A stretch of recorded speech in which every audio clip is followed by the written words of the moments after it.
Do you remember back in the 2010s meta era when Sonic's friends got nothing? Yeah, I do. And I hated it.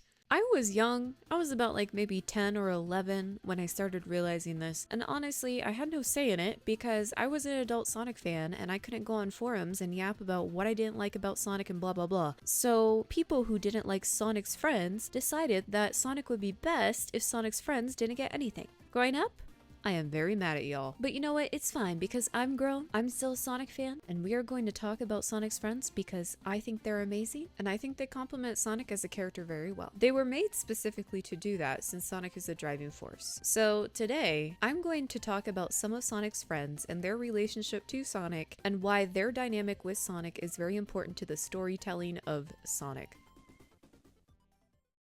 Each of Sonic's friends are supposed to be people or characters that you relate to. You can definitely relate to Sonic in a sense, but Sonic is supposed to be the driving force and this kind of angel-like character that impacts the characters who is stoic in nature. Compared to characters like Amy, Tails, Knuckles, Shadow, Blaze, Silver, whatever, etc., those characters are supposed to be the characters that you can find yourself in more, relate to how Sonic has impacted them, and yet that doesn't take away from what their characters are at their core. Something that I think is a very good exercise to do, especially if you are a writer or make any kind of content, maybe make your own characters for certain stories, something that is really good to do is find the center of that character. What is the core trait? What is the core word or emotion or something that you think completely summarizes their character? With the Sonic characters, that's definitely kind of easy to do. Now, when I talk about these characters, I'm going to say which word I think summarizes their character in general. You can feel free to disagree and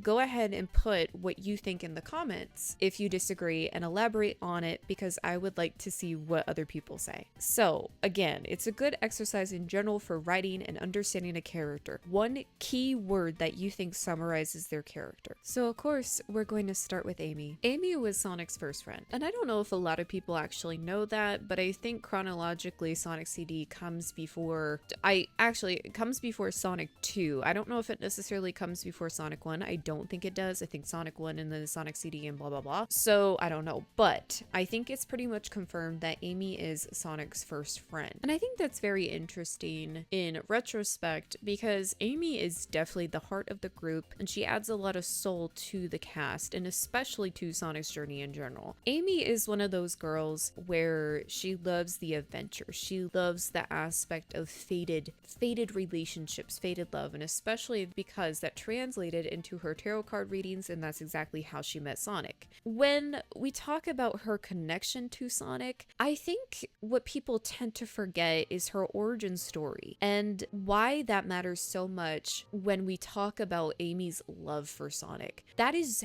how she found Sonic. She found Sonic through this kind of quote-unquote fated lovers trope, and she was a young girl and she found her hero through those readings, and because of that she's developed this very deep, very passionate connection to Sonic and has loved him for as long as she's known him. And that really does truly matter because that's such a deep aspect of her character. And what I don't seem to understand with people when they talk about her character and talk about growing out of her love for Sonic, it doesn't make much sense to me because other characters, and we'll talk about them, like Tails does not have to remove his brotherly connection to Sonic, and Knuckles in a sense doesn't have to remove his rival aspect of his character to Sonic. He doesn't have to have that removed from his character. But for someone like Amy, she has to have her love for Sonic removed in a sense where it's like not shown much anymore. There are hints at it, but it's not how it was before. And I think truly, in my personal opinion, I feel like that's a crime because her origin and the way that she found Sonic was through that. And then that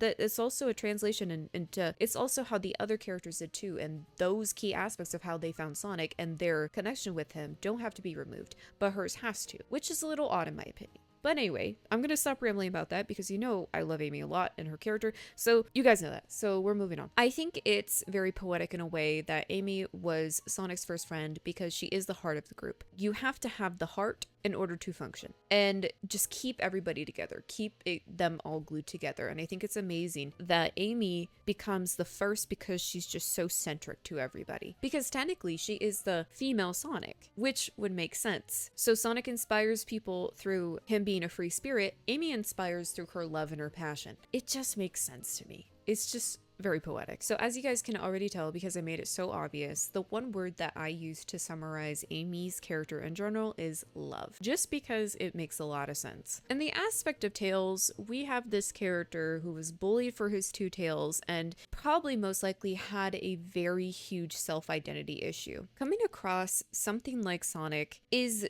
very impactful to him because Sonic has this overflowing confidence that almost nobody else can have. In this instance, of course, Tails was going to cling on to that hard, and Tails can keep up with Sonic. Amy can also keep up with Sonic. Knuckles can keep up with Sonic. So in this instance, Tails can keep up with Sonic. And of course, Sonic is a go with the flow kind of guy, so he lets it happen. And Tails is there on the adventure with him, and he's able to keep his pace with him. And going on these adventures with Sonic and just having Sonic accept him into his life, it probably definitely was a huge confidence booster for him. I mean, he's a young baby. I mean, I think he's a baby. He's just a baby who was bullied for having his two tails and didn't have anybody to defend him or help him in that way. So meeting Sonic and being able to express himself fully and have that freedom to do that, Sonic becomes like his mentor and kind of like his leader, and in that sense they develop a brother kinship kind of situation. Now, through his relationship with Sonic, he was able to practice his intelligence and his huge brain, and in comparison to that, it helped Sonic in a way. Sonic being able to accept Tails into his life, it helped Sonic in a way to combat Eggman and fight Eggman. So because Tails' intelligence rivals that of Eggman's, but the difference between the two is Tails is not willing to hurt natural beings or hurt nature to use those things, and Eggman is willing to do that because Eggman just doesn't care. It's a different contrast. It's kind of a different storytelling point, because with that Sonic versus Eggman aspect of nature and then mechanical and stuff, now you have another character who is as smart as Eggman and he has the mechanical part, but this is kind of the contrast of like a good usage of that intelligence, and then Eggman is the bad usage of that intelligence. But what happens with Tails is he starts gaining more confidence through his adventures with Sonic. So what happens is Tails learns how to be able to have that confidence by himself, not having to rely on Sonic. And this is very clear in Sonic Adventure 1 when he saves Station Square from Eggman, and then we can see the kind of intelligence rivaled there, whatever, you know what I'm saying. So Tails is definitely important for Sonic. And what I thought kind of was missed potential was definitely in Sonic Prime, when we had an instance of a Tails that snapped because he didn't have Sonic. And that's a very cool storytelling point, but something that kind of disappointed me is Nine was supposed to be the main antagonist, the main kind of like villain in this situation, but I just feel like it was kind of an insult to Tails in general and like Tails' characterization, because if Tails popped off, nobody would be living. Nobody. And this is why it was such a good thing that Tails met Sonic in that way, because it would have been like World War IV up in that bitch. So just saying. So the one word that I would use to summarize Tails would definitely be intelligence. I do think there are other words that can describe him, but I think in general his core trait and what he offers to Sonic and the rest of the cast is his intelligence. So that's the one word summary that I would use for Tails. Moving on to Knuckles. Knuckles is Sonic's first reformed rival. And Knuckles is this kind of character where he was secluded on the island. His ancestry was kind of in ruins, but not at the same time, because it was on Angel Island, but not much was known, and he still discovers stuff from this day. So when Eggman comes and tells Knuckles that Sonic is the big bad and he wants the Master Emerald, of course someone like Knuckles, who has been secluded, will be gullible vulnerable in the sense of trusting this person because he doesn't have much interaction in the first place. And at Knuckles' core, he does want to trust people and wants people to have good intentions, but he's also not stupid in the sense of like, oh, he'll let somebody walk all over him. No, it's just because Knuckles was secluded for majority of his life and he had tunnel vision of responsibility because he's honestly fine with that. And he doesn't honestly want it any other way. He actually likes guarding the Master Emerald and preserving Angel Island and stuff like that. But then, of course, after Knuckles learns the truth, and Sonic jumps into action to help him get the Master Emerald, Knuckles then befriends Sonic and Tails, and then it's like a 3-sibling kind of situation. The thing that Knuckles definitely offers to Sonic, like Tails offers his intelligence to Sonic, Knuckles offers the whole aspect of the Chaos Emeralds and the Master Emerald and all of that kind of stuff and that knowledge to aid Sonic. And honestly, I would assume that the reason why Knuckles is like, Knuckles definitely could know people's hearts, especially if he has a connection to the Chaos Emerald, stuff like that. There's definitely like this spiritual aspect. And if Sonic is able to wield the Chaos Emeralds and have that kind of connection like that, I think that's telling enough that Knuckles is like, oh yeah, I can trust this guy. Because it's a thing of like Sonic can wield the Chaos Emeralds and become super because his heart is pure, right? I believe that's what it is. Because in Sonic X, when the thing with the fake emeralds and Sonic was mad because Chris and Cosmo were being held and stuff, thought they were hurt, there was like this dark energy and stuff in the fake Chaos Emeralds and that translated into the fake ones, and it developed into Dark Sonic. And I'm pretty sure Super Sonic is like the angel kind of situation because he's pure. So I think that's what it is. Yes, I think that's what it is because it's literally called Angel Island. So anyway, the point I'm trying to make is Knuckles definitely probably would be more keen on trusting someone that can literally use like his ancestry's like things. Just things, you know what I'm saying. I also like more nowadays. I think maybe it was kind of like that too, but I do like that they're actually exploring the concept of Knuckles being a big brother kind of guy, especially to someone like Tails or Cream, and some instances kind of like Amy. I think honestly they're kind of around the same age. I think Sonic and Amy and Knuckles, because the ages have been removed, it's more so seeming like they're trying to make it like they're around the same age. But Knuckles trains Amy. It's been mentioned in like the Sonic Twitter takeovers. I don't know if it's been mentioned anywhere else, but if they were to expand on that, I wouldn't have a problem with that because it definitely seems like something Knuckles would be willing to do, and I would like if they explore on that more because I really like the Knuckles big brother thing going on. So the one word that I would say for Knuckles would honestly be responsibility, in my opinion. There are definitely, again, with any character, there are other traits that like you could say, like things to summarize their character. Well, ways to describe their character. But in my opinion, if we're gonna get down to like his core trait, in my opinion, it would be responsibility. The whole aspect of guarding Angel Island, guarding the Master Emerald, and he doesn't see responsibility as a negative thing. He actually loves this. He takes it with open arms. And I think that's the word that perfectly describes Knuckles. Now, this might be controversial. I'm going to put him in the Sonic friend group, but he's not technically like Sonic's friend or whatever, but he's part of the cast. And we have to talk about Shadow just because he's such an important character as well. And he's really kind of separate from Sonic, but he's also not. But he's just so important because he contrasts to Sonic in a way, and it's just very interesting for the storytelling of Sonic. Now, Shadow is Sonic's second reformed rival, and Shadow's formation is everything that Sonic is not. So when they have like the symbolism and like the depictions and stuff like Shadow's powers, they do like electricity. Personally, for me, I think electricity coincides with Shadow, and then again, when we depict Sonic and stuff like that, he's the wind, right? And that's because Shadow is more chaotic in nature, like that inorganic kind of chaos. And then Sonic is this more natural, free-flowing kind of like chaotic nature as well. And I do like that they depict them in those ways, and I feel like it matters in that way. So altogether, Shadow just adds kind of like a different avenue of kind of like a contrast to Sonic. And he also adds just a lot of like different kind of storytelling, like that darker storytelling than Sonic could.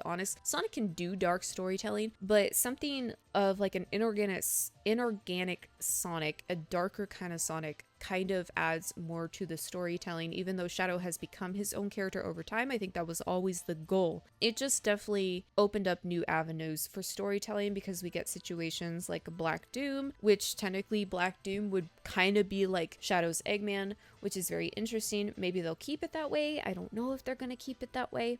But anyway, but yeah, I definitely talk about Shadow a lot on this channel, so I'm not going to really harp on it too long. So for me, when it comes to the core trait, the one word summary for Shadow, in my opinion, it would definitely be integrity. Because when Shadow was first introduced, we have this guy who had amnesia and had these false altered memories, and what he thought was he was supposed to get revenge for Maria, and that is what he was going to die by, because that is what he thought the promise was, and that is what he believed. But then after regaining his memories and realizing that Maria actually wanted him to protect humanity, bro does not have a second thought. He just jumps into it and he lives by that promise every day. Someone with integrity is not going to be swayed. They have their own morality and they will stand by it, and it doesn't matter what you say. That is definitely how Shadow is. And he definitely holds that promise that he made to Maria very close, because there probably are some times where he's annoyed by humanity and sometimes he's very sour towards them. But at the end of the day, he promised Maria, and he will keep doing that because he has integrity. So I definitely think that is the word for him. So moving on to Blaze.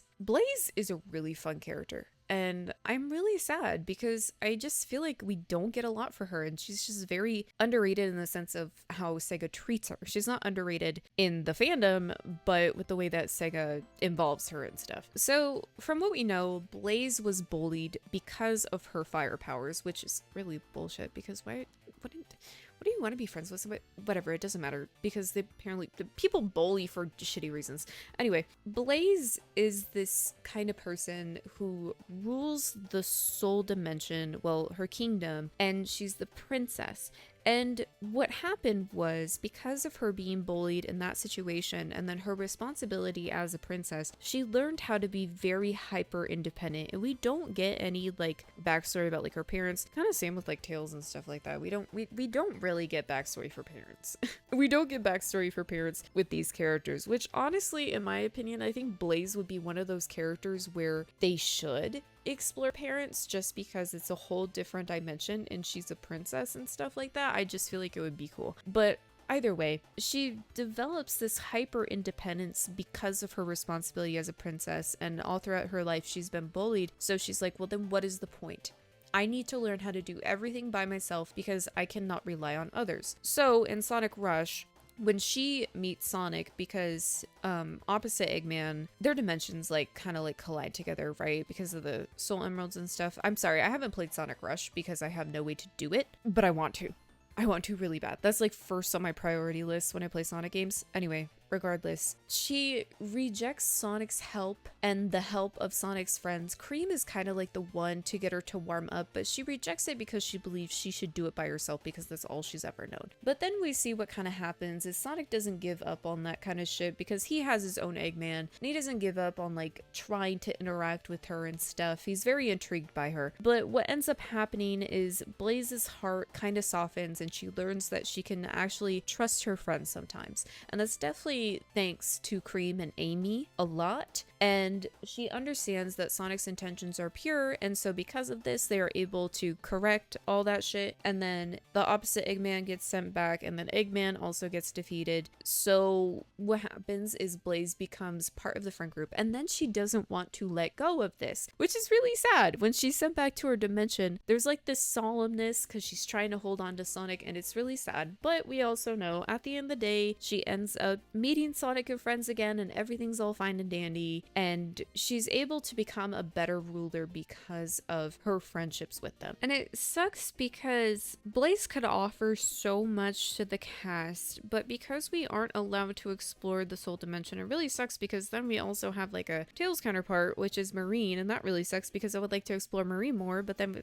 it sucks because there's a lot she could offer to the cast, and I think we do kind of see that a lot when I'll talk about this later, but like IDW interactions with the characters there's some very cool stuff that could be explored, but because they don't explore the soul dimension, it's kind of just stunted. So I would love to see more of that. It's very untapped potential. It makes me sad. For me personally, the one word summary for Blaze that I would pick for her is definitely maturity. I think Blaze has to be the most mature Sonic character out of all of them. There definitely are some Sonic characters who are definitely mature, but when it comes to Blaze, she definitely carries this more elegant, professional demeanor because of her being a princess. She can definitely be really hot-headed, just like Amy, but she's just, especially with her whole situation, with her being a princess and having to balance all that, she balances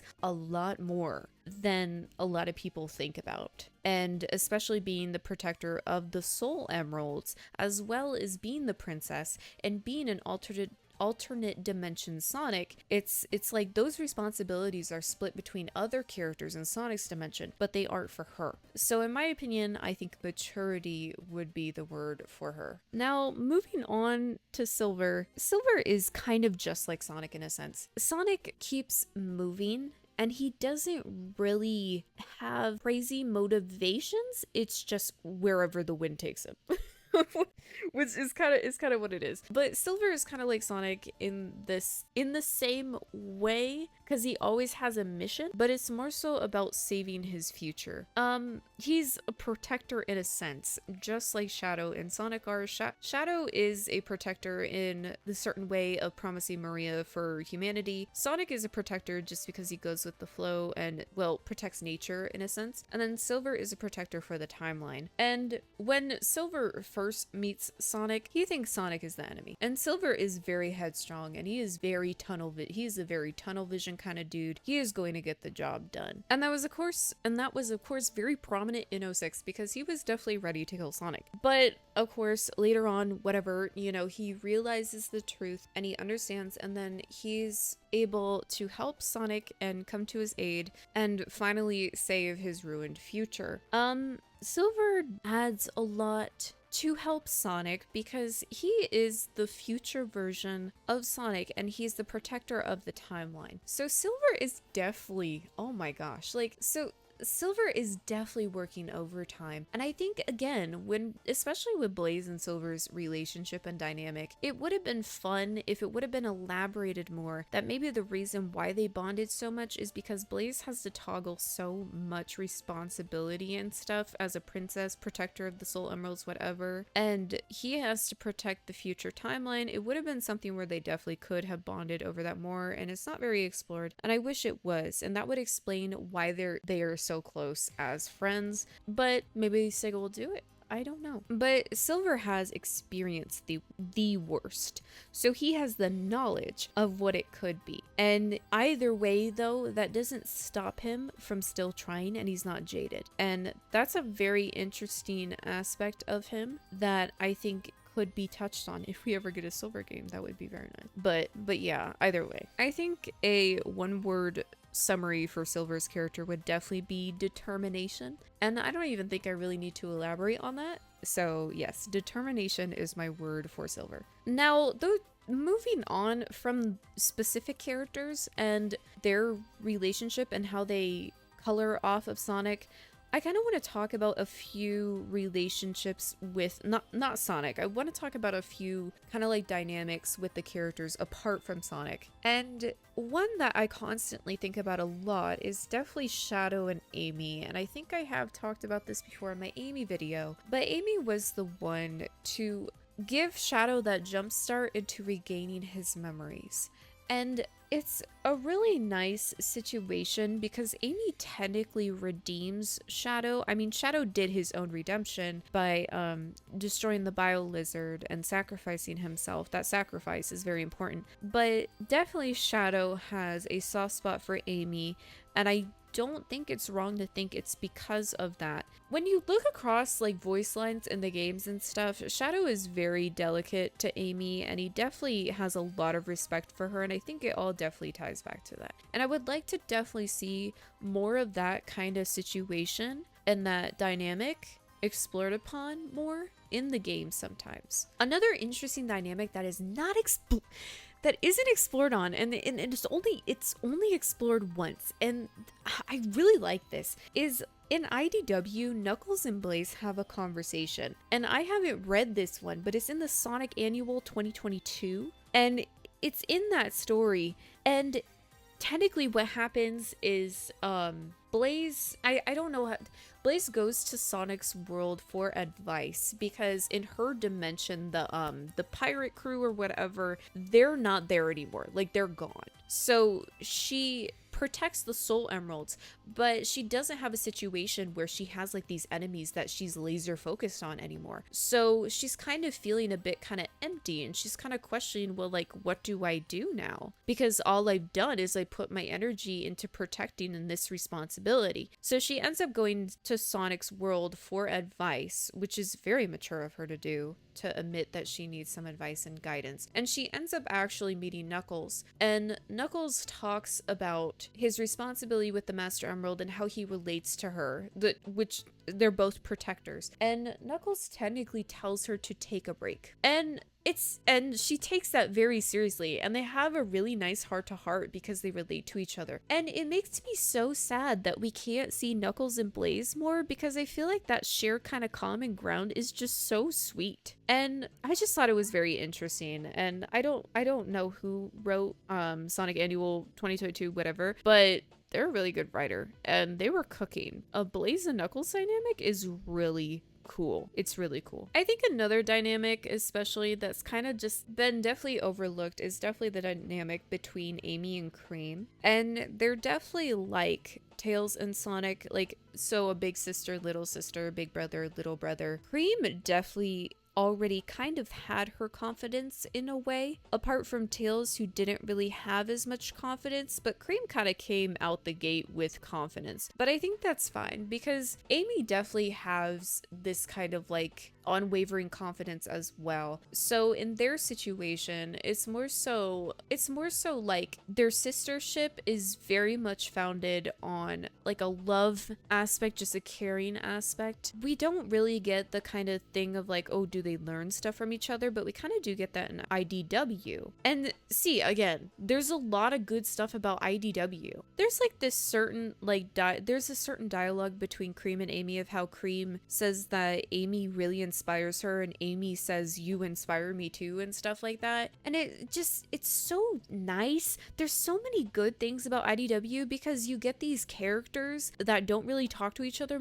a lot, that you in the like not in the games, but then you see it in the IDW comics, and then they cook up something really cute and very sincere between these characters, and it's like, damn it, dude, put that in the games. That's just so cool. But yeah, I love Cream and Amy. That kind of, their dynamic is very sweet, and I would love to see it more in the games. So, to summarize in general, the characters of Sonic that are not Sonic are very important, and they add a lot to Sonic as well. These characters, and not even, the thing with me is I don't really focus on, I do care about gameplay, okay, of course, but I don't talk about that here because that is not my kind of like thing that I'm well versed in. Of course, that's not really my hyperfixation. My hyperfixation is the characters and how they are as characters, and the story and what they add to it.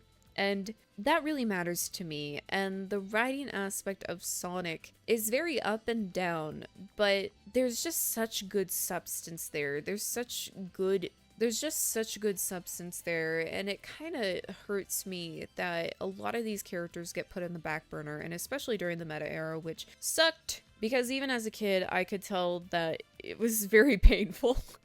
Because I grew up with something like Shadow of 5, and I grew up with something like Sonic X, so these characters were like really fun to me, and to see that they barely got anything, it made me really sad. These characters aren't here for no reason. They were made and conceptualized to add on to Sonic. They aren't supposed to be a flaw. They're not supposed to drag down Sonic as a brand. They're supposed to add to Sonic. And I'm very happy that they are starting to understand that a bit more. I just really hope that that momentum stays and they keep it up, because Sonic's friends are very important, and a lot of people hold these characters very close to their hearts. Not just Sonic, but the characters.